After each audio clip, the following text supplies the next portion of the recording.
Nagpatupad ng konting pagbabago ang LTFRB sa ruta ng ilang pampublikong transportasyon sa Metro Manila. At para sa kumpletong detalye, makakasama natin ang ating traffic Tito Mondi Lopez live mula sa Philcoa sa Quezon City. Tito Mondi, good morning to you. Ano ba itong mga ina-adjust dyan na ruta?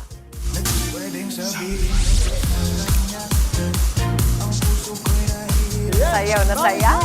Happy birthday! Kasama pa rin natin ngayon ang mga Monding Philcoa chapter. Diba? Ito na, right? Right? Diba? Hanggang umabot dito sa hanap. Team Commute! Team Commute na excited makipag-date next week. Aba, kaway-kaway sabay. Hey! Ito na, tayo. Hey! Ayan na.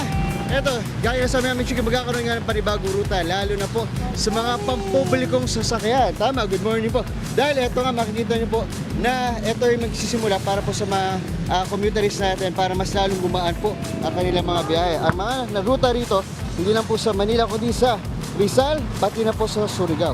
At yung makikita niyo po sa inyong mga screen ay ang mga biyahe papuntang San Mateo to Cubao, via Marikina, Mandaluyong City Hall, Tuwan Ayala sa Makati, Rizal to Quezon Memorial Circle, ang daming Rodriguez to Antipolo at Cantillon, Surigao del Sur. Ang goal po nan, isang sakay lang para walang lipat, baba, tapos sakay ulit. At ayon din nga po sa LTFRB, mas mainam to para bawas pamasahe, bawas stress sa mga commuter po natin. Oh, very good yun. At asahan nyo po eto, nasa na? Eto, papakita. At asahan nyo po na hindi lang po ito yung mga panibagong ruta, kundi daan-daan pa mga ruta sa iba't ibang panig ng bansa para mas lalong mapagaan ang biyahe ng mga commuteries. At ito, tanungin natin, ang lapit na. Ito na, commutes na, sakto, may nagpapaganda. Hi ma'am, ayan, sakto. Good morning ma'am, Tito Mondi po. Anong pangalan po natin? Ellen po. Ma'am Ellen. Ellen Odayo na? Ma'am Ellen, ano pong trabaho po natin? Inspector po. Ay, sakto. Inspector. Ma'am, ito po malamang, alam nyo po na nagkaroon ng panibagong ruta po, no? Ma'am, anong epekto po sa inyo? Kasi kami sa mga commuter, mas okay po yung sa amin, hindi kami lipat-lipat. Kayo po, na inspector o mga konduktor o mga nagdadrive, ano pong epekto naman po sa inyo nito? Sa amin po kasi, medyo humina po yung biyahe namin. Humina po yung biyahe. Bakit naman po? Kasi una, marami na rin pong mga unit na naglabasan, puro mga bagong mga unit po na naglabasan. Kaya medyo, ang pasahero, hindi naman din po ganun kadami.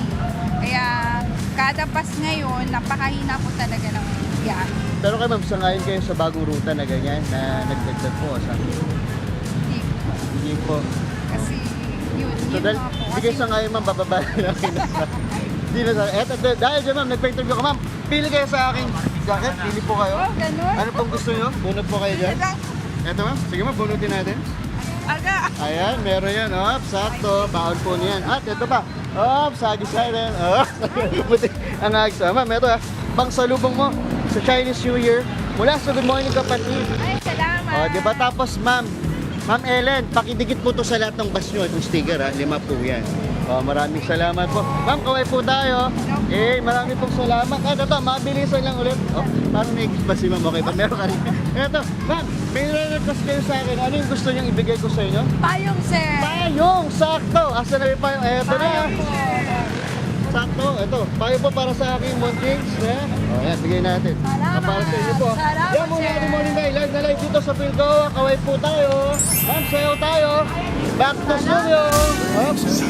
Maraming salamat sa iyo, Tito Mondi, at maraming salamat din, Ma'am Ellen. Alam mo, maganda yan na naririnig din natin ang mga hinaing at ang opinyon ng mga tao dyan sa Philcoa tungkol sa rerouting para marinig at malaman din ang mga kinauukulan, di ba, Tito Mondi? Salamat.